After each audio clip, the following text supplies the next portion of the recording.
Hello, everyone, and welcome back to another episode of Your Birth Bestie podcast.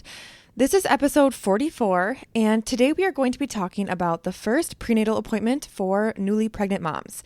So I know when I first found out I was pregnant with my first baby, I was so excited to call the doctor's office and schedule my first appointment right away, but was actually left with some surprising feelings after hanging up the phone and a lot of anticipation and really uncertainty as to what that first appointment would entail, and then also what to do during that really long wait time.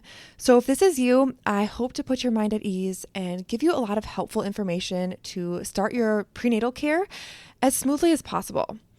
Also, if you haven't saved your seat in the virtual pregnancy support group starting in a few weeks, please check out the link in the show notes or head over to bethconnors.com/group support. I am hosting a 12-week virtual pregnancy support group that includes access to my Fearless Birth Academy online course, a virtual community, and evidence-based resource library in addition to those 12 Zoom calls. So a ton of great information to help you plan for your upcoming labor and delivery, really help support you during your pregnancy, and connect with other moms as well. Hey there, I'm Beth Connors, a midwife and mom of two, but also your birth bestie. In this podcast, we'll dive deep into everything you need to feel confident, prepared, and in control, from baby bump to delivery room, from practical tips to personal stories. We'll cover it all so you know exactly what to expect every step of the way. Let's get into it. So first, let's talk about what's the purpose behind the first prenatal visit and when this appointment usually is scheduled.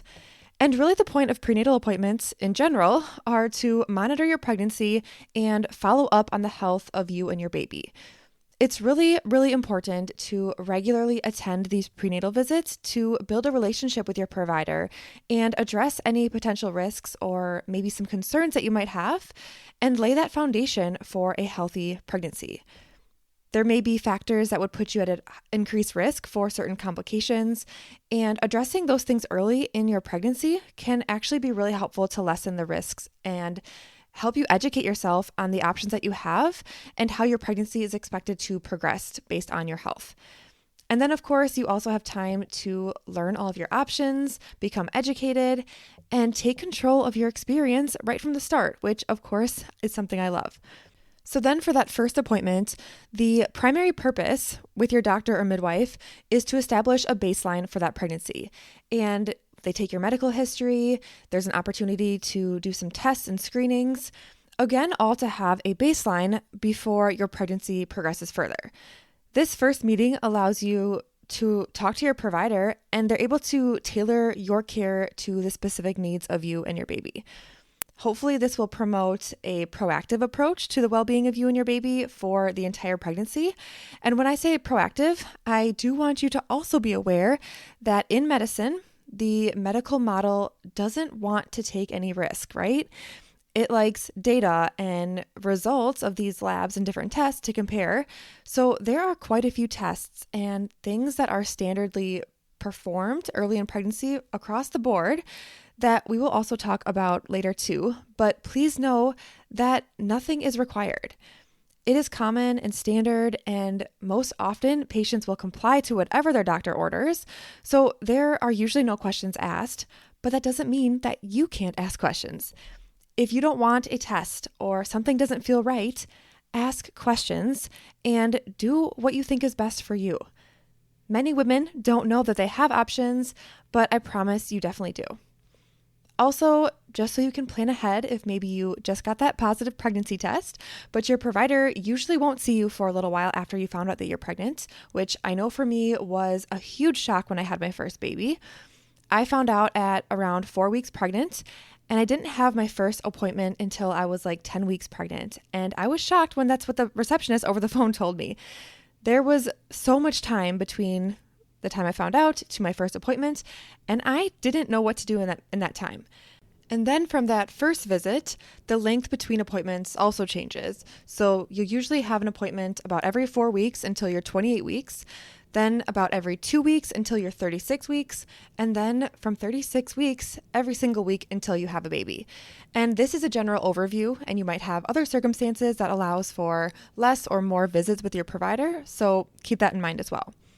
But most moms do have questions either right before their appointment and they're nervous about something coming up, or maybe they forgot to ask something because they felt rushed, or maybe they see a new doctor or midwife every single time from the practice, that they would also find it helpful to build a relationship with someone else that can answer their questions and be more reassuring and present, also giving them some evidence-based information during their entire pregnancy. And this is why I love group support and seeking additional resources in pregnancy like a doula. So there really are quite a few options out there to get additional information and support.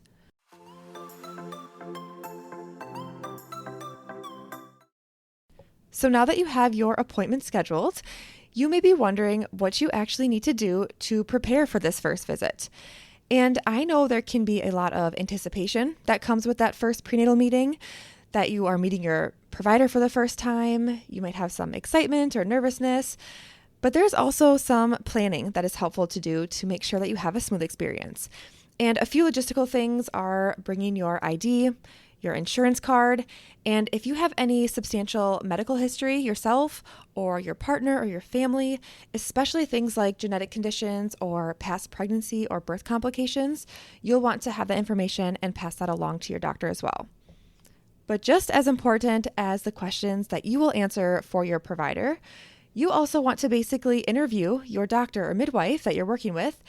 And if you are looking for questions to ask or you're not sure where to start, if you head over to bethconnors.com/questions after listening to this episode, there will also be a link in the show notes.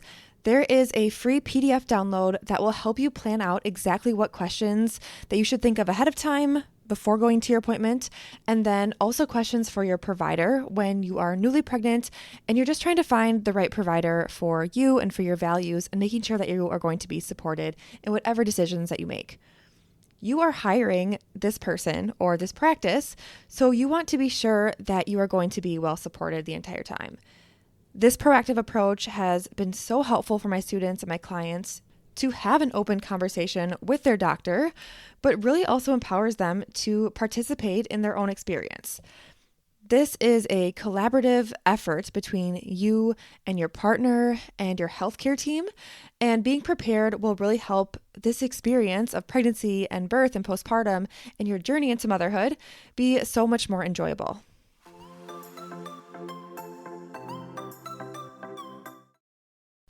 And then when you arrive to your appointment, you will want to know what to expect, or at least I know I did. I was pretty anxious before I had my first OB appointment with my first baby.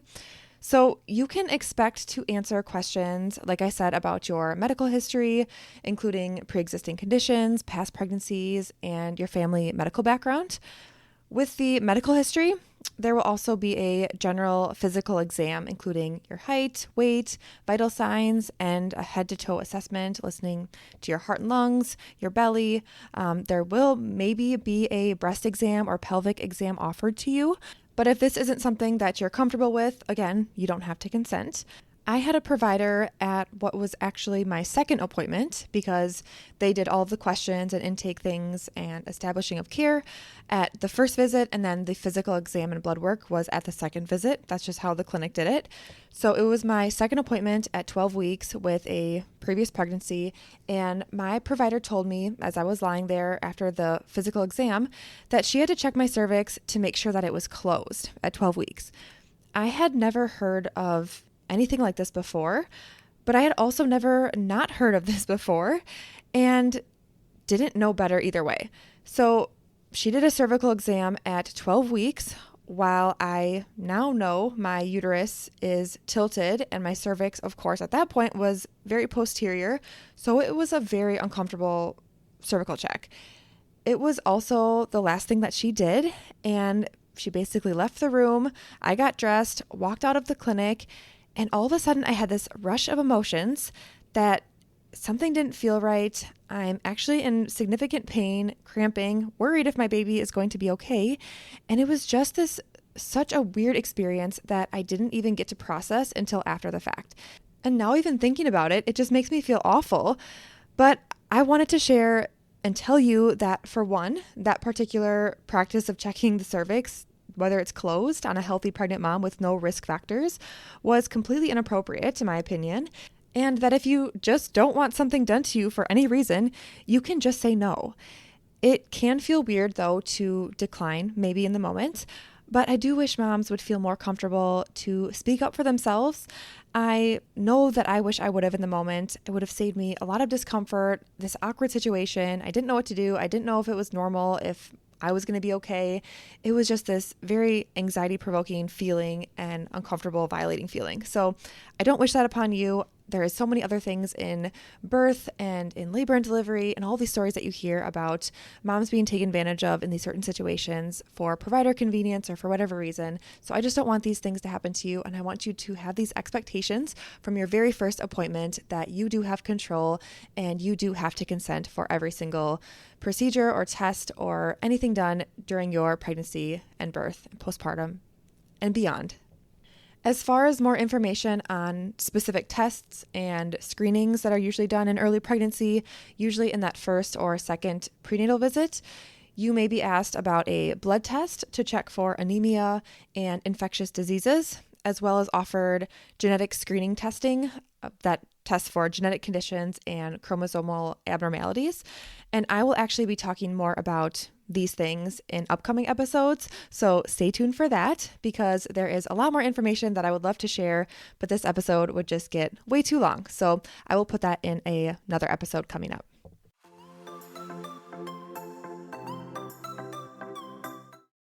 The last thing I wanted to mention as well is about what's next after that first appointment.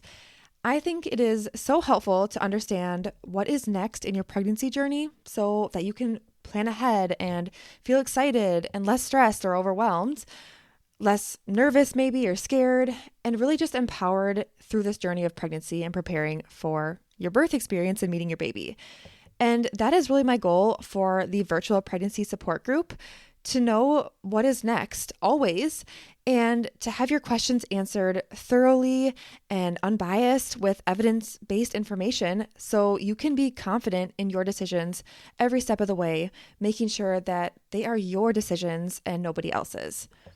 So later prenatal visits each serve a different purpose. All will include listening to your baby's heartbeat with a Doppler, measuring your belly for the fundal height, and taking your vital signs. There is usually a few other questions that they'll probably ask, like, is there any leaking of fluid, like amniotic fluid, any bleeding or cramping, any other concerns or issues that you might bring up. But most of the time in the moment, it is no, because sometimes you don't even know what you don't know. You don't know what questions to ask. And there really isn't a lot of guidance or that anticipation of what is going to be next for you to even ask questions about. So that is usually the extent of prenatal visits. Maybe some of you have already had babies before and you can kind of relate to these really short 10 or 15 minute visits that really just, seem pointless sometimes because you're not getting that really intimate support and all of your questions answered and knowing all of your choices. So that's unfortunate, but that is often what happens in the clinic settings. For me personally, this was actually a huge turnoff and part of what motivated me to start my own business after having my second baby, after graduating from midwifery school in May of 2022. And it's really why I love and prefer supporting families on my own and tailoring to their needs and sharing all of this helpful information that I've learned that I really wouldn't have the ability or the time to share when you are seeing at least 15 patients in the clinic per day. It was absolutely nuts when I was a student in the clinic setting, and I was really disappointed, honestly, at the healthcare system and really thinking that the midwifery model was going to be different than the medical model. But unfortunately, I saw a lot of similarities there. So I am much more enjoying the connections and the impact that I'm making now with the families that I serve. So anyways, these appointments will help your provider monitor your health and track your baby's development and address any emerging concerns. But in addition to prenatal appointments, I really can't stress enough how important additional resources and support are to get access to valuable information and support groups tailored specifically to expecting parents. I believe building a support network during pregnancy is crucial for emotional well-being and connecting with others who are going through similar experiences, really providing a sense of community and shared understanding, whether it's pregnancy and birth classes, online communities, or support groups. Really just tapping into those resources enhances the overall pregnancy experience and fosters that supportive environment for expecting parents that they really thrive in. I have mentioned a few times already that I truly believe support and connection with that evidence-based information and practical tips to enjoy your pregnancy and to be prepared for birth is so important. And that is why all of the points of support that I find to be helpful, I actually offer as well myself to clients. So if you're interested, that is a great opportunity to join my virtual pregnancy support group where we will meet once per week on Zoom for 12 weeks to connect with other moms and myself and get all of your questions answered live on Zoom, or you can submit questions ahead of time.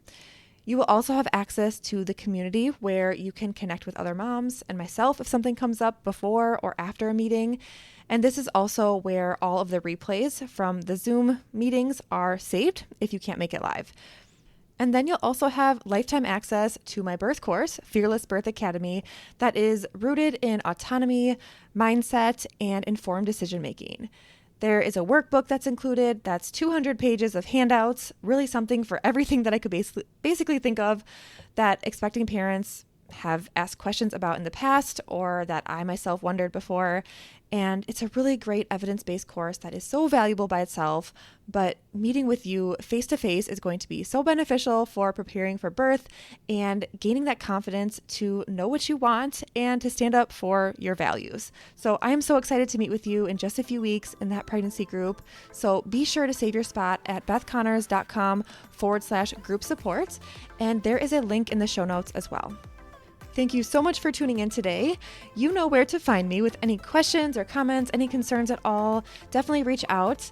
I hope this was helpful as you are awaiting your own prenatal appointment and beginning this journey of pregnancy. Congratulations on your pregnancy, and we will talk soon. Bye, everyone.